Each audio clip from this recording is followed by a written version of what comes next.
climax of a year in which Indonesia repudiated the communists and the one-man rule of Sukarno began the night of October 1st, 1966, a year to the day the communists tried to seize the country.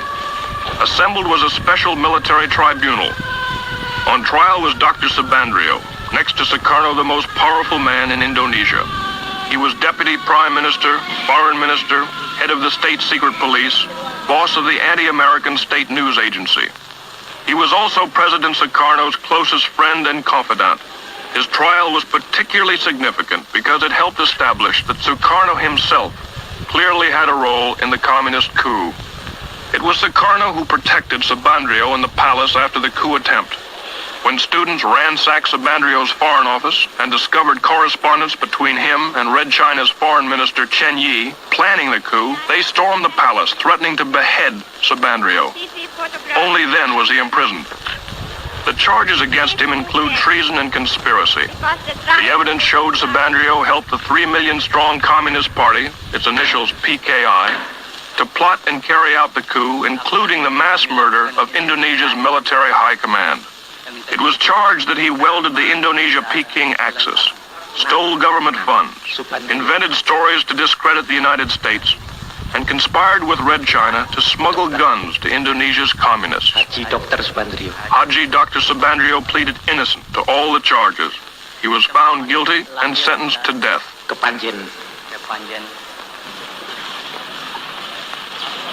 Hundreds more involved in the PKI coup are in prisons.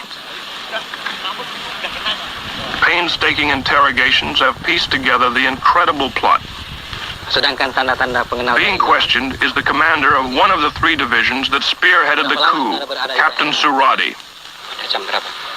Supported by the PKI, their mission was to disable the army by murdering its top commanders, seize all communications, and immobilize the government long enough for the PKI politicians to take over.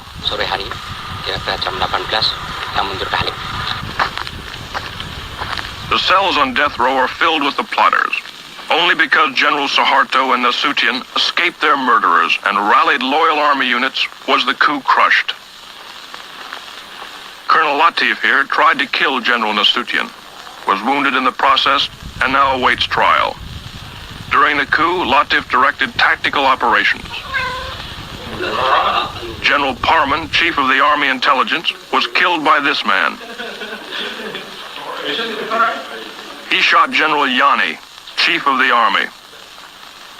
Here the murderer of the deputy chief of staff. Lance Corporal Hargiono missed General Nasution, but shot his sister and infant daughter 5 times.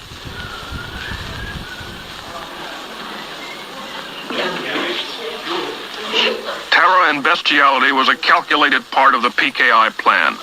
They even had special mutilation squads made up of girls. The night of the coup, Enda here tortured Nasution's aide to death with a razor. They call it death of 1,000 cuts.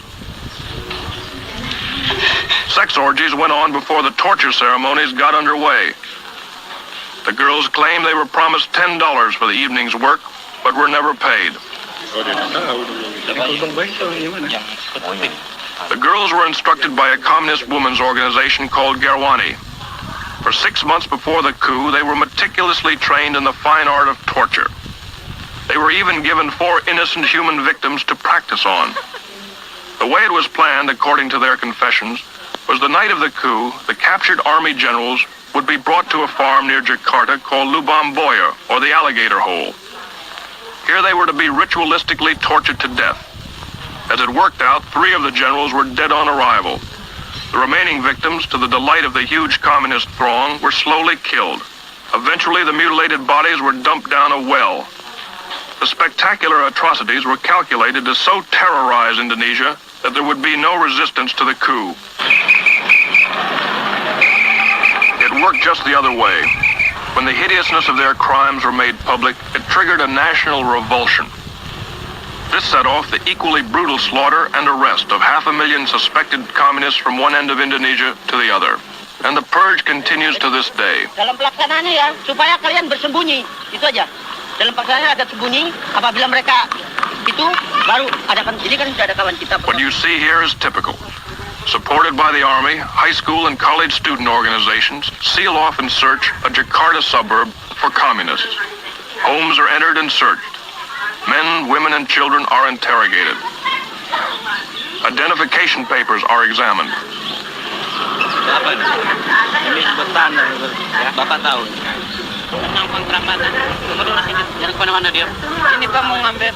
If the students or the soldiers don't like what they find or meet any resistance, summarily and without warrant or formal charge, they take the suspect into custody. On this day, more than 100 suspects like this man were hustled in.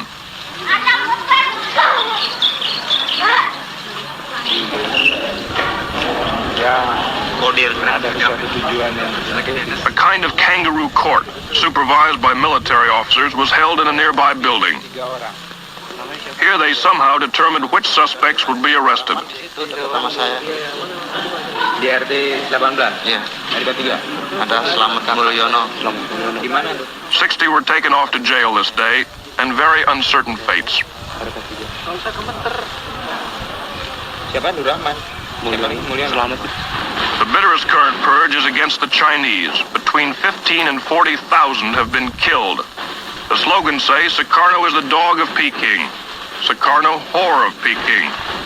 The communists are the Chinese. Kill the Chinese. In some places, Chinese stores must be labeled with a sign, RRT, meaning People's Republic of China. Usir means kick out the Chinese. The hatred for the Chinese, even the loyal Chinese, is due in a large part to the fact they dominate 80% of the economy, and many refuse to integrate or assimilate with the Indonesians. About 600,000 remain citizens of Red China, and they did support the PKI. Worst of the Chinese pogroms are here in Sumatra. Last August, a Muslim group gave the 7,000 Chinese in their district 5 days to get out. To prevent their slaughter, the army packed them into makeshift camps. They reacted strongly when we tried to film their plight.